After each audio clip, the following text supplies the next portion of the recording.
"Just the place for a Snark," the bellman cried as he landed his crew with care, supporting each man on the top of the tide by a finger entwined in his hair.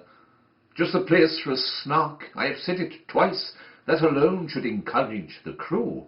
Just the place for a Snark, I have said it thrice, what I tell you 3 times is true." The crew was complete. It included a boots, a maker of bonnets and hoods, a barrister brought to arrange their disputes, and a broker to value their goods. A billiard marker whose skill was immense might perhaps have won more than his share, but a banker engaged at enormous expense had the whole of their cash in his care. There was also a beaver that paced on the deck, or would sit making lace in the bow, and had often, the bellman said, saved them from wreck, though none of the sailors knew how. There was one who was famed for the number of things he forgot when he entered the ship: his umbrella, his watch, all his jewels and rings, and the clothes he had brought for the trip. He had 42 boxes, all carefully packed, with his name painted clearly on each, but since he omitted to mention the fact, they were all left behind on the beach. The loss of his clothes hardly mattered, because he had 7 coats on when he came, with 3 pairs of boots, but the worst of it was he had wholly forgotten his name.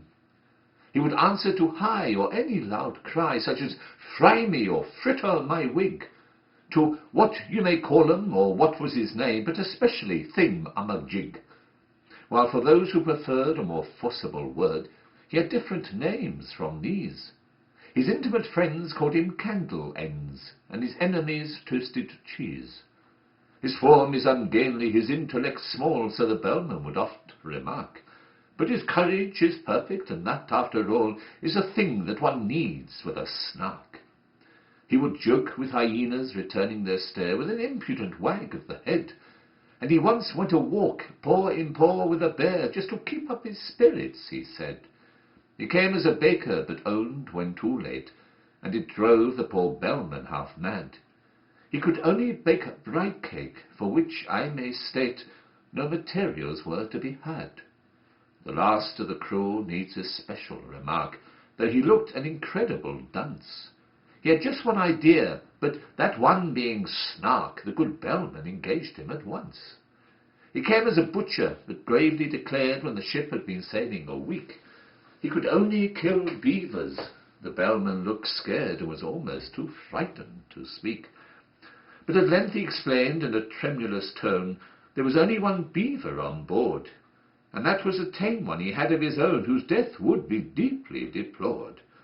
The beaver, who happened to hear the remark, protested with tears in his eyes that not even the rapture of hunting the Snark could atone for that dismal surprise.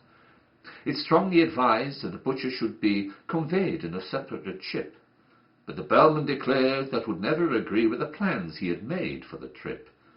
Navigation was always a difficult art, though with only one ship and one bell, and he feared he must really decline for his part undertaking another as well. The beaver's best course, no doubt, to procure a second-hand dagger-proof coat, so the baker advised it, and next to insure its life in some office of note. This the banker suggested, and offered for hire, on moderate terms or for sale, 2 excellent policies, one against fire and one against damage from hail. Yet still, ever after that sorrowful day, whenever the butcher was by, the beaver kept looking the opposite way, and appeared unaccountably shy.